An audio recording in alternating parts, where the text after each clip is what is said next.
Hello, mate. Can you move your car? I'm doing an interview. Oh, sorry. That's all right. Do you fancy moving it? Could you move Yeah, it yeah, for yeah, me? yeah. Thanks. Sorry, yeah, I'm No doing a worries. Zoom interview. No worries. Cheers.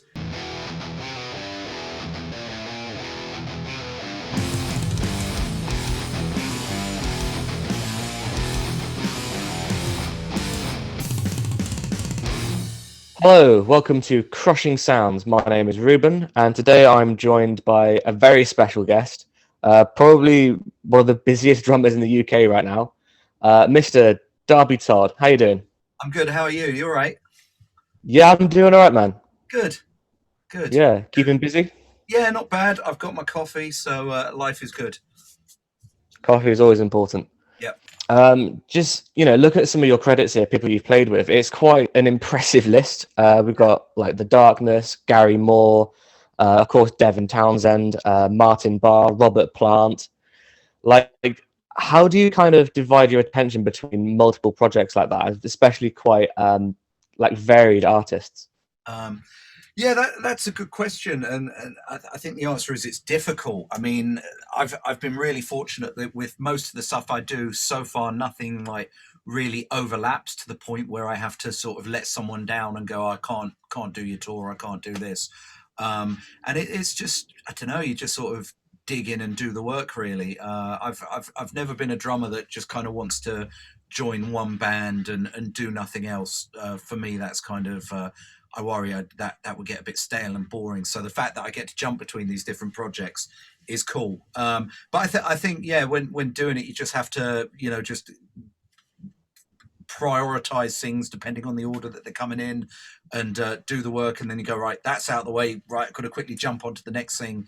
And then like so I have times like when I started doing the Martin Barr gig.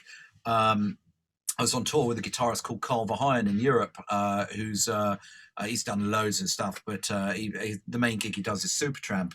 So I had to learn all of Martin's set on a tour bus while going through Europe, and then when I got home, I had like a day and a half to actually run through it on my kit here in my studio before going out with Martin. So it's kind of yeah, it's a bit of a cram, but I wouldn't have it any other way.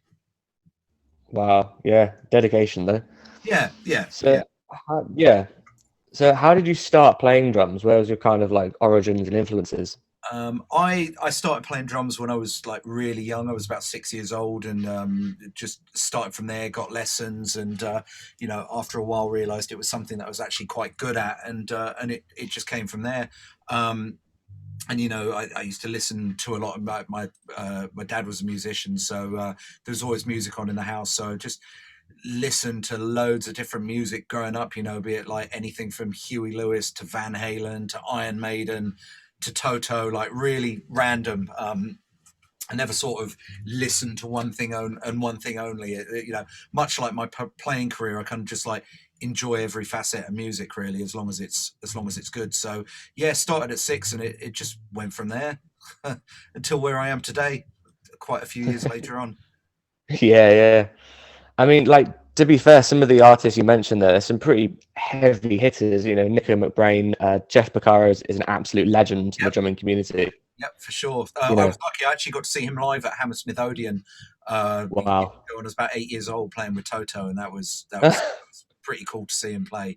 And then yeah, Nico as a kid, I was really into Iron Maiden. In fact, Iron Maiden was the first proper rock album I think I ever bought as a kid. So it was Power Slave by Iron Maiden, and then after that, I just like as a kid went from playing along to Huey Lewis records to just playing along to like all the Maiden stuff and getting into that. So yeah, it was good. He's a great player.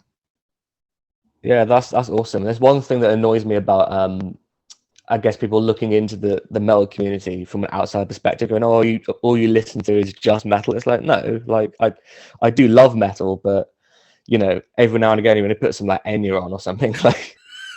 Well, if you're going to Yeah, go from one extreme, you may as well go to the other end of the spectrum for that. But no, it's yeah, cool. And the thing is now, I think metal. God, we're already talking about metal, aren't we? It's kind of it has expanded. It's not like the 80s anymore, where people just used to wear studded belts, shit tops and tight, washed jeans, and like hang out in a parking lot before a Judas Priest gig. It's like musically yeah, it's become so complex, and there's like so many subgenres that you know, I often think some metal basically is just jazz fusion, but just with distortion and shouty vocals. You know, it's not. Yeah, It's become like the technical thing of the modern age, really. yeah. I've heard the band Opeth described as spooky jazz. And I'm Yeah, like, well, that's all right. you're not technically wrong. No, I mean, there's a lot of I think jazz influence in some of that stuff. Like I say, it's just masked with distortion and screaming, which is good by me. So I mean, 'cause I'm a drummer myself. Oh, okay, cool. So yeah, like can we take a moment just to talk about gear? Like, what's your kind of setup currently? Yeah, we can talk about sticks if you want. That's what. Yeah, everything. So yeah, you can kind of see some of my gear. I'm in my studio at the minute. So I play a company called Pork Pie, which are a custom company out in LA. And I played their drums now for like 20 years. Absolutely love them. Although this is my old trusty Pearl Free Floater snare drum, which I love. This is from like the early 90s, and it sounds great. And then Zildjian cymbals, Remo heads. My sticks are a company called Los Cabos. I'm sure no one gives a shit about any of this, but as I get older, my sticks get lighter. So these are 5As, which is not very Yeah, cool at all.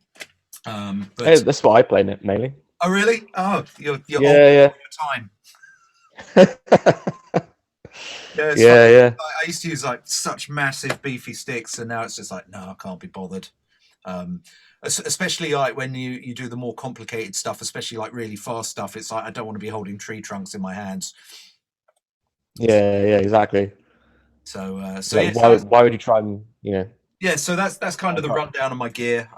Not very interesting. Oh, as a drummer, probably none of your listeners will be interested in this at all.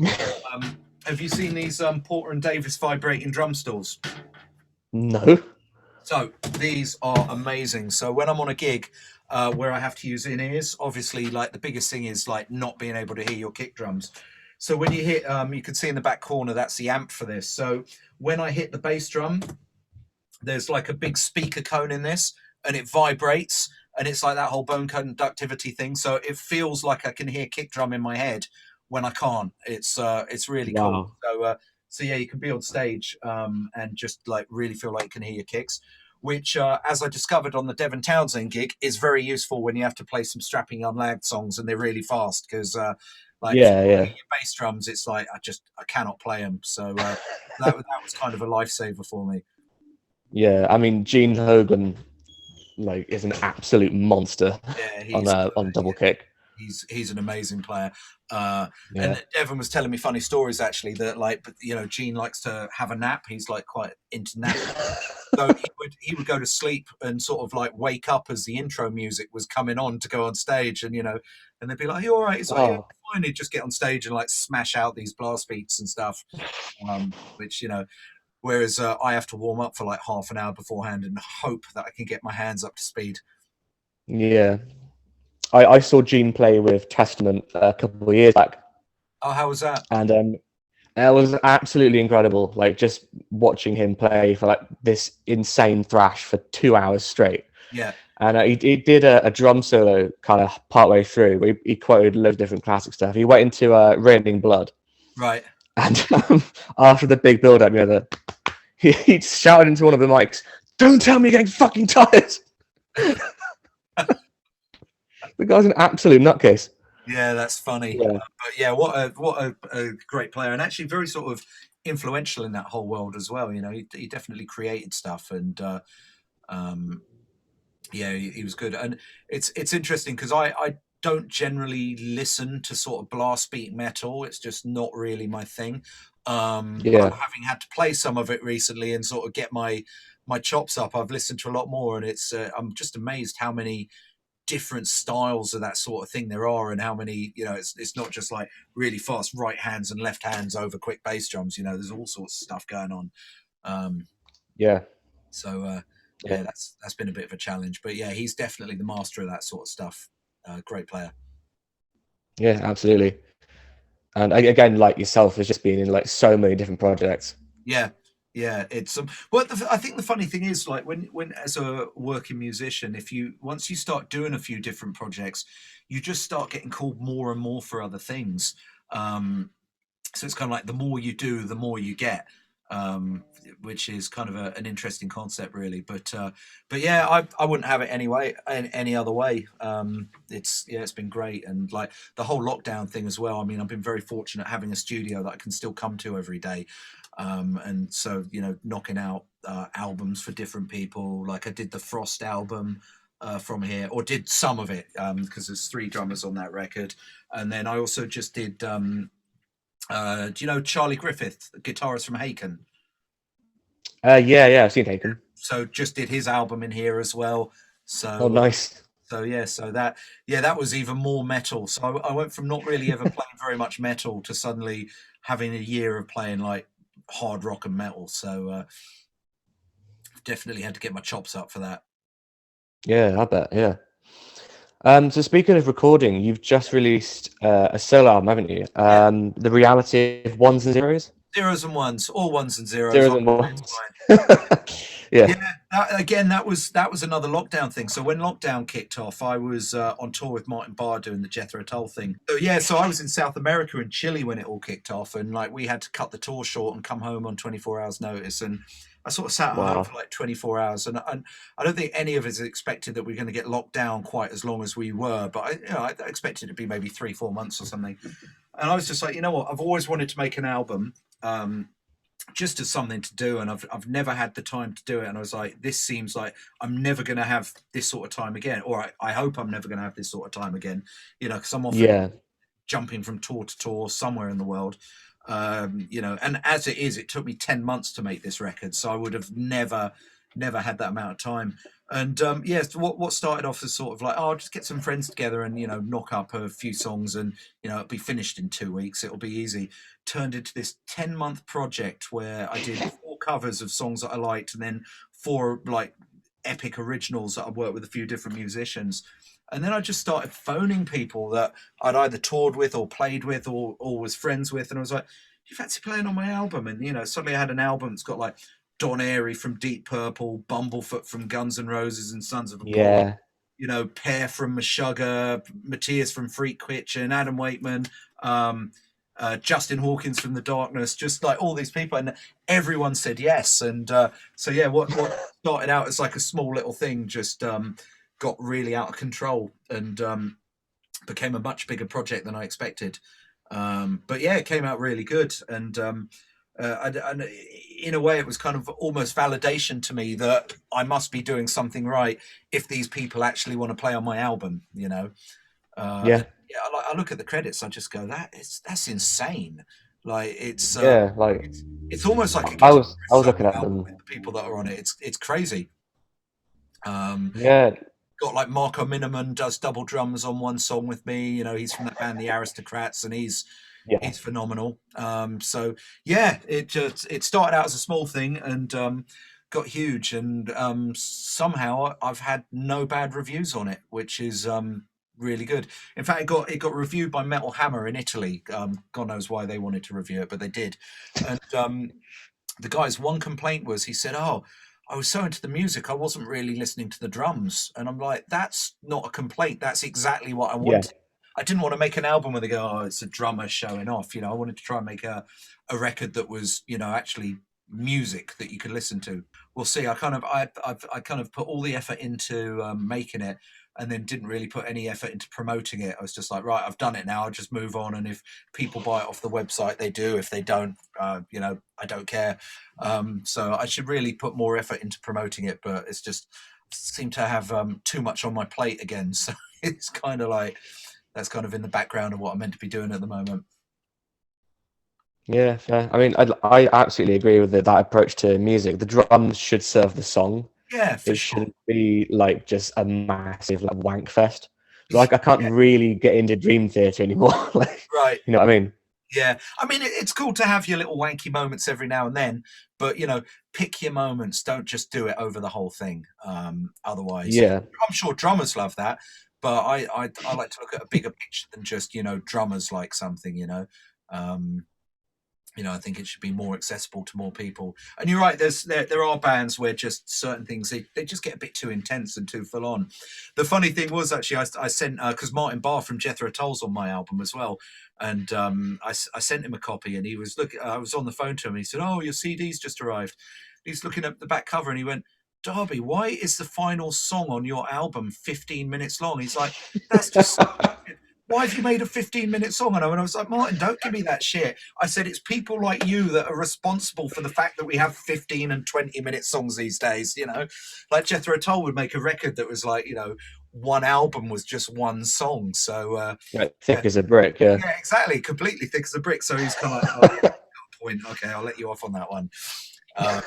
But yeah, I mean, if you think about it, Jethro Tull were. I was trying to work this out the other day. They must have been one of the first real prog bands, I think, Yeah, that yeah, started for out. sure. You had Rush shortly after that, because I mean, Tull started in about '68. Although saying that, I was listening to a ton of Beatles on the weekend. I love the Beatles, but I just haven't bothered to listen to them in recent times. And actually, there's a lot of prog elements in that stuff as well. Partially Paul McCartney's fault, and then I guess to me the first like proper prog kind of I guess pioneer, like Robert Fripp in King Crimson. Yeah. But what year would that have been? Was that late '60s? 69 was Court of the Crimson King. Okay. All right. So it's a similar sort of time frame. So maybe they would just maybe they influenced Tull then, because the Tull before the '70s were a bit more bluesy than anything. So yeah, maybe it's Fripp's fault. Probably. I saw King Crimson live at the Albert Hall in like the early '90s on their Thrack tour. God, it was good. They were so good. Yeah, I bet. And I really want to see them now just because they have Gavin Harrison. yeah, Like, yeah, Gavin's great. yeah. And Jeremy Stacey's on drums in that band as well, and he's a phenomenal drummer too. In fact, I just played on an album. I just finished it last week. In fact, with a guitarist called George. It used to play with Gavin Harrison in. Is it the Pineapple Thief? Yeah. Yeah. So I think Gavin's out with them at the moment. But I mean, yeah, he's a great drummer. He's really good. Absolutely. I mean, we could talk about like prog and nerdy shit for like hours, but I'm gonna move on a little bit.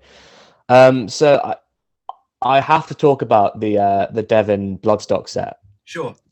Because I was there. Oh, you were there? And it was yeah, I was there. It was just insane. It's the third time I've seen Devin. Right. So like, what was the rehearsal process like for that? Because it's not only is it pretty intense stuff to play, but you had like 2 days of rehearsal. Yeah, and I mean, saying that, we weren't even rehearsing for 2 days. I mean, so the whole backstory to it is, I think Devin was meant to do Bloodstock, the year before or something, and the pandemic, obviously ruined that. So I do a lot of work for a company called Toon Track, which make like Superior Drummer and all that sort of stuff, like making MIDI for them and doing all sorts of stuff. And the owner of Toon Track, Matthias, is a really, really good friend of mine. But he's also really good friends with Devin. Devin works with Toon Track as well. And Matthias had been just texting Devin backwards and forwards, like, "Oh, hey, man, what are you up to?" And Devin's like, "Oh, I'm just starting writing my new album, Lightwork." And Matthias was just said to him, "Oh, well, if you ever need a drummer for that, you should call my friend Darby. He's a good drummer. His words, not mine." And Devin was like, "Oh, that's good to know." And then Devin said to Matthias, "Well, actually, I am looking for a drummer for a one-off show, and I need him to be in a certain country." And he said, "Yeah, I've got a gig in England, headlining Bloodstock, and it's just not I can't afford to bring a whole band over because, well, actually, technically, Devin, I don't think he really has a band as such. He's kind of in the as soon as because he did a different lineup for the last tour, and I think he's kind of just working out what he wants to do next. Not that he said that, but it kind of appears that way. So he said to Matthias, "I need a drummer in England." And Matthias said, "Oh, well, Darby lives in England." And so Matthias just texted me and said, "Oh, you might get a call from Devin Townsend." And I was like, "Okay, cool." And literally 5 minutes later, Devin emailed me and said, "Oh, I've got a show at Bloodstock.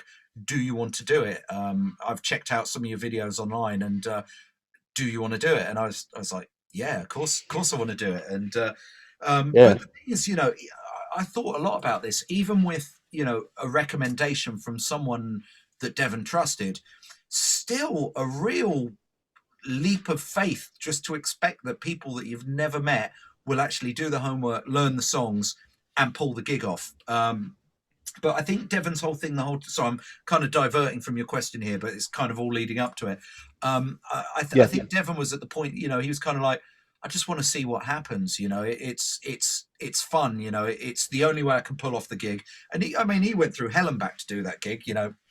Had quarantine for 10 days before he left to make sure that he didn't get COVID. Had to quarantine for 10 days in Manchester, do the show, quarantine again when he got home. It was a lot of effort on his part, and I think he was pretty much the only international artist that didn't pull out a Bloodstock, which I think is really cool. And I hope the crowd appreciated that.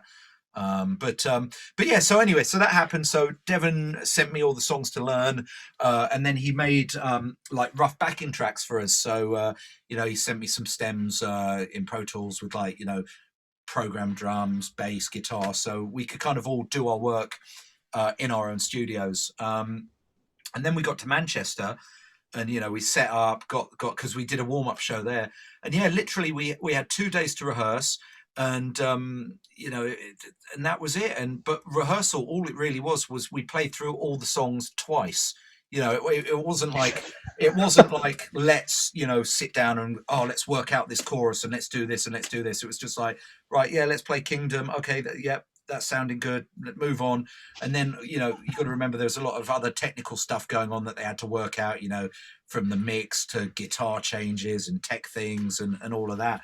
So it was almost like rehearsing the songs was secondary. But yeah, I remember when we first started rehearsing, we were kind of all getting our sounds and testing, does the backing track and the click work and all of that. And then suddenly I realized, fuck, we're rehearsing now. We're playing songs. It's happening. And after about 20 minutes, everyone relaxed and it felt great. And I mean, I've watched the whole Bloodstock footage back, and I've got to say, I think we sound like a band that's played together for a very long time. And you wouldn't know that it was like we'd all met 3 days earlier. So yeah, I was absolutely blown away as a long-time fan of Devin. So all the material I'm quite familiar with. Yeah. And last time I saw him, he had Morgan Ugren, Yeah. who used to play with Frank Zappa in his band, and that was Morgan's great. That guy's mental in himself,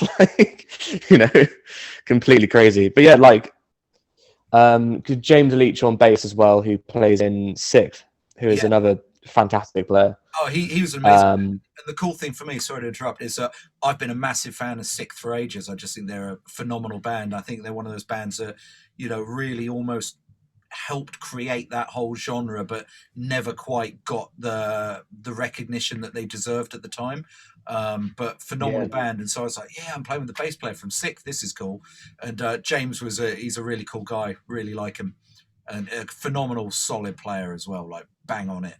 And that's the thing. And Stephen, the guitarist, everyone just did their homework. So when we came together, it just sounded good. So having seen Devin a couple of times and seen the other tour that was rehearsed and all of that, did you kind of watch the show and go, oh, they've done a great job, but a bit rough around the edges, or did it just come across as like a cool show? It was a cool fucking show anyway. I mean, like I was going to say, I agree. It comes across that you guys are a band that, you know what you're doing. You're not kind of second guessing anything. You've definitely done your homework. It came across as more than just 2 days of rehearsal, for sure. Good. Yeah, that's. I think that's what we were all hoping for.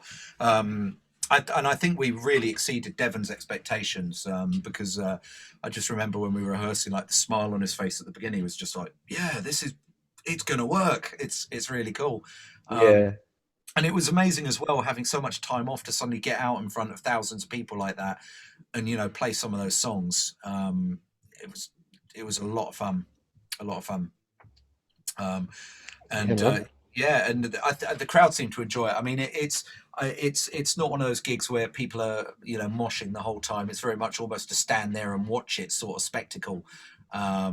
But I mean, even down to like the elephant coming out and the pyro and all that stuff. I mean, to pull off a production like that on 2 days, I think is deserves a medal for everyone involved. Absolutely, yeah.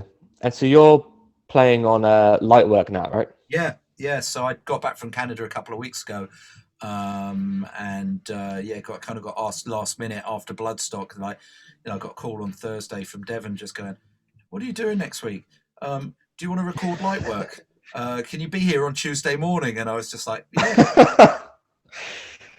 Yeah, fuck it. And he sent me all the demos on the Thursday, and on the Tuesday I'm over at Garth Richardson's studio, working on the things, and then a couple of days later, we were in a studio called The Warehouse in the middle of Vancouver, which is Bryan Adams' place, making the record.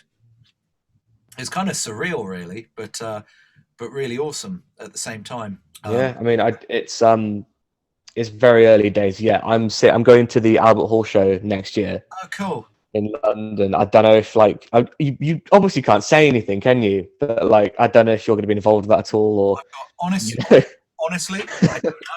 I don't know. I really don't know.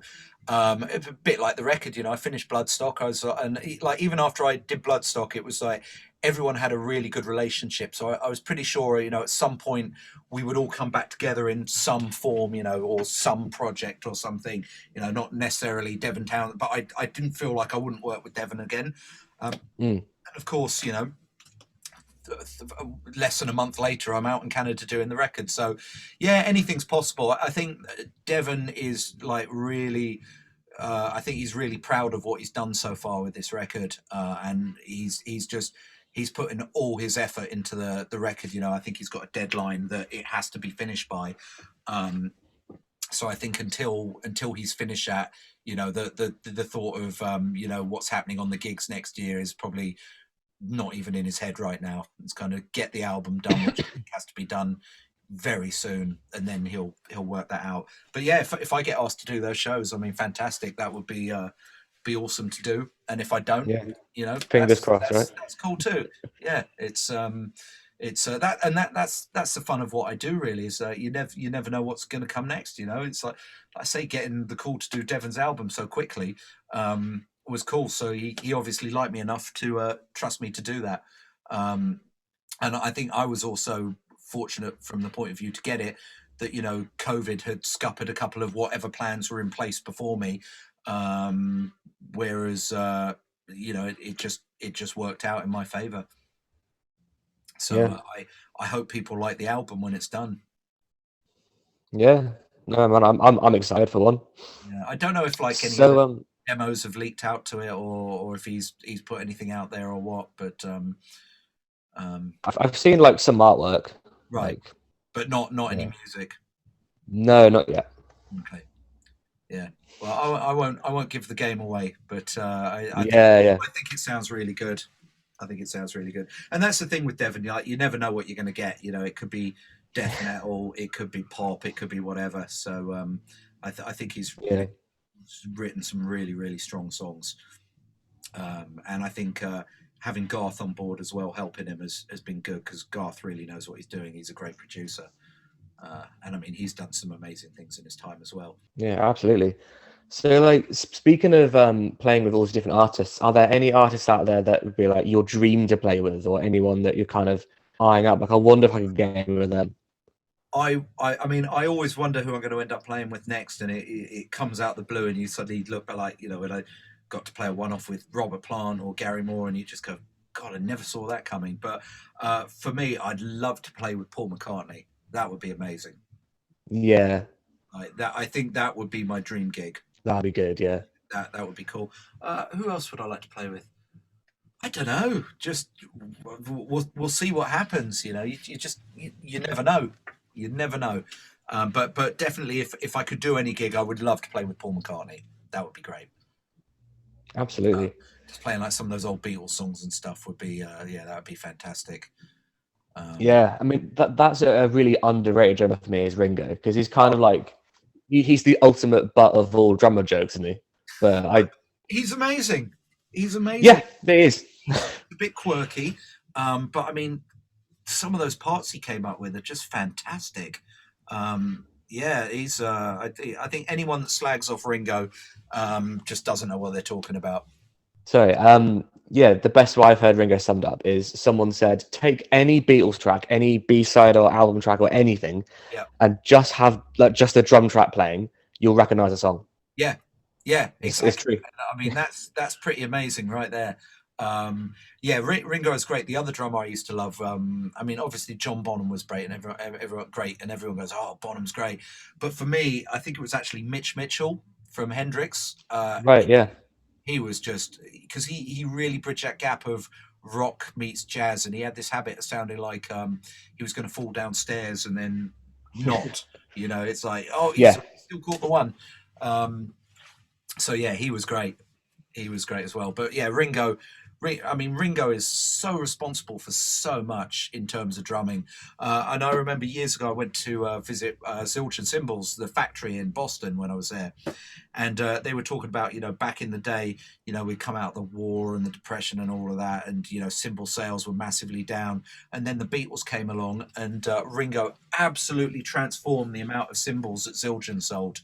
And they went from, you know, having, you know, thousands of cymbals on the shelves that just weren't going out to suddenly everyone wanted a set of Zildjian cymbals. So yeah, Ringo was he was a very influential guy, but yeah, great drummer. Anyone that doesn't like him, they don't know what they're talking about. No, I agree. I'll probably piss someone so off. What? Ah, well, fuck them. Exactly. No, like so. My final question would be like, what's coming next? But like you kind of said, you kind of don't really know. I guess I'll reframe that question as like a session worker as a musician. Is it ever a bit scary, kind of not knowing what you're going to be doing next week or next month? Yeah, yeah, of course it is. I mean, I'm lucky that I've been very fortunate that just things seem to be going on the up. You know, I went like when the pandemic started. You know, I was just like, you know what, I'm not going to let this get the better of me. I'm going to work hard. I'm going to be creative. I'm going to do stuff, and I kind of feel like I've come out the other end of it more successful than I went in. Which you know I'm pleased about, and I'm very aware that a lot of people in all sorts of industries, especially music and you know events, even like you think about catering, a lot of people have suffered. But I think the best thing you can do is just sort of soldier on and try your best to do stuff. But yeah, it's you never know. Next year it could all go horribly wrong. I don't know, or it could go amazing. I mean, I've actually got a lot of stuff lined up now. So next week I go to Germany for 2.5 weeks with Martin Barr. I've got 3 months in America from January 5th with Martin Barr, you know, that, and there's a lot, I think there's about like 60 or 70 shows in that period. I've got a tour coming up with Frost. I've got more with Martin. You never know if I do some shows with Devin that could come in. So I'm kind of lucky for the foreseeable future. Things are good. I think more my fear now is that there's so much on the cards that I end up letting people down or not being able to spread myself everywhere that I want to go. So I'd say that's kind of the predicament I'm in now, which I guess is a really good place to be in. But you know, I enjoy playing music and I like trying to work with as many people as possible. So you know, not from a financial point of view, but I just think it's good for my head to, you know, 1 minute I'm doing Jethro Tull, the next minute I'm doing Devon, next minute I'm doing Frost, next minute I'm playing with Gareth Gates. That's someone else I play, which is completely unmetal. So Nice. yeah, music's music, and if you enjoy playing music, you got to do it. So hopefully things will stay being good, but you never know. Things change. So I think the best thing any musician can do is try and be as good as they can be at their craft and get on with people, and they're kind of two main ingredients for, you know, working. Yeah. Also, the other main ingredient, I've got to show you this, is having this as your bass drum head. Yes. That is the. Does that stand for anything, or is it just like? Yeah, it does. So I think Devon got a bit bored during lockdown, so in his hotel room. Right. So he quite enjoys just like doing weird photoshops occasionally. So he made this picture and he showed it to us in rehearsal, and I was like, that would make an amazing bass drum head. So a friend of mine, Alistair Lee, does like printing and does bass drum heads. So I was like, any chance you could get this to Manchester by tomorrow afternoon? And he was like, yep. So Fanarg is basically the noise that Devin imagined this thing would make. Like, so that's purely it. It doesn't stand for anything. But yeah, it's just hilarious. What a picture, though. I think that should be an album cover. That is, you should just frame it. Yeah, I should do, really. Yeah. I should see if he wants it back, actually. Yeah, it's just taking up space in my studio, but it always makes me laugh when I see it. But yeah, it's cool. Yeah. So, just as a final question, this is something that the other guys in Question Sounds really want me to ask you. Right. And I think you may have already answered this. Okay. Tea or coffee? Oh, coffee. Coffee. Black coffee. Yeah. Black coffee. Black coffee. Yeah. Yeah, that Fair was enough. That was easy. I don't really ever drink tea, to be honest. Yeah. So I've always got a supply of coffee pods in my studio. So yeah, although I try and limit myself to one coffee a day, but it doesn't happen anymore. It's gradually getting out of control. Kind of need it when you're on the road as well, or you just you can't survive. I think it's either cocaine or coffee, so I stick to coffee. Yeah, that makes sense. Yeah, that's like the more rock and roll thing to do now. Coffee and golf. You know, gone are the days Yeah. of drugs. Coffee and golf. Coffee and golf. Or discussing medical ailments. That's another one rock musicians do these days. Oh yeah. Yeah. No, fair enough. All very No, I don't drink coffee. I just start drinking caffeine. Oh right, you need to get go. Train yourself. Yeah. But yeah. Cool. So yeah, man. Thank you so much for your time. You're welcome. Hopefully it wasn't too boring. No, man, it's been awesome. Yeah, it's been absolutely fucking incredible. I've really enjoyed talking to you about like drums and music and stuff. Well, I'm glad you enjoyed the Bloodstock show. That was good. Glad I got to do it. Yeah, cool. So, yeah, this is Crushing Sounds once again. If you've made it this far in the video, you probably know what the channel's called. My name's Reuben. This is Darby Todd. And yeah, thanks again for watching. Cool. See you later.